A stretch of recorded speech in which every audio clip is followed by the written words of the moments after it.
siivoaa TPS.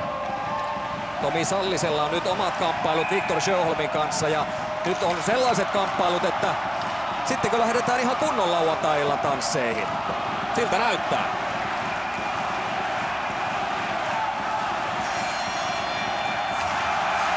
Ja Sallinen ottaa siitä selätyksen.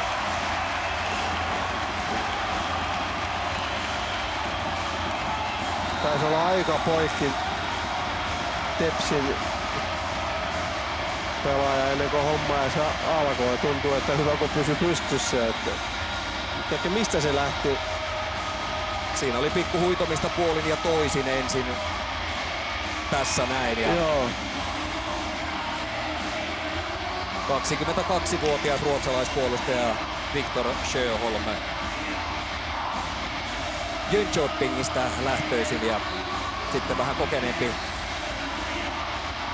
tappelupari Tomi Sallinen.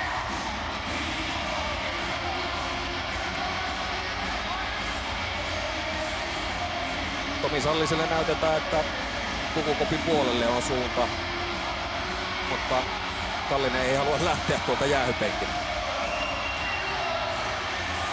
No nyt sieltä lopulta lähtee. Kun hanskakko lähtee, niin sehän pihalle automaattisesti, mutta eikö se ole niin molemmilla sama keissi?